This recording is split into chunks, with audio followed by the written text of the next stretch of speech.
dans notre monde où parfois se trouvent des revendications d'égalité entre hommes et femmes, il m'a semblé intéressant aujourd'hui d'attirer notre attention sur un passage de la Bible qui pose le projet initial de Dieu. Très souvent, nous posons des questions et nous essayons de trouver des réponses. La Bible nous encourage à essayer de trouver des réponses en nous référant à la volonté initiale de Dieu. Vous me direz, bien sûr, le péché est arrivé, il a modifié un certain nombre de choses, mais Jésus l'a fait un jour, d'ailleurs dans un contexte de rapport entre hommes et femmes. Il s'agissait ici du divorce et du mariage. Et il a dit, au commencement, il n'en était pas ainsi.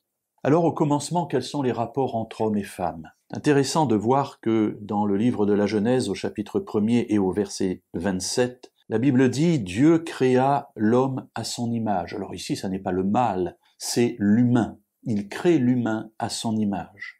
Il le créa à l'image de Dieu, hommes et femmes, il les créa. Dieu crée l'humain, et cet humain est défini dans ce passage comme étant un humain sexué, un homme et une femme.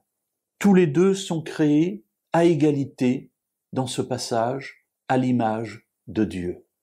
Je ne vais pas entrer aujourd'hui dans la question de savoir quoi correspond cette image de Dieu. Ce n'est pas le sujet, on y viendra peut-être une autre fois. Mais simplement pour dire que cette particularité qui est mentionnée d'être ici à l'image de Dieu ne concerne pas simplement l'homme en tant que mâle, mais la femme également. L'homme et la femme sont tous deux créés à l'image de Dieu.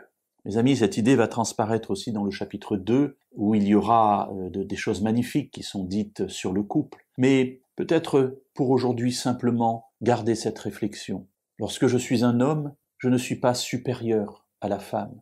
Lorsque je suis une femme, je ne suis pas inférieur à un homme. Que l'on soit homme ou femme, Dieu nous regarde comme étant créés à son image, et c'est extraordinaire. Alors dans nos rapports d'église, on peut avoir la même tentation que vivre ce que nous vivons en dehors de l'église. Et pourtant, dans le peuple messianique, Dieu nous encourage à vivre les valeurs du royaume. Et les valeurs du royaume sont incontestablement celles du commencement. Et au commencement, lorsque Dieu crée l'humain, homme et femme, il les crée tous deux à l'image de Dieu.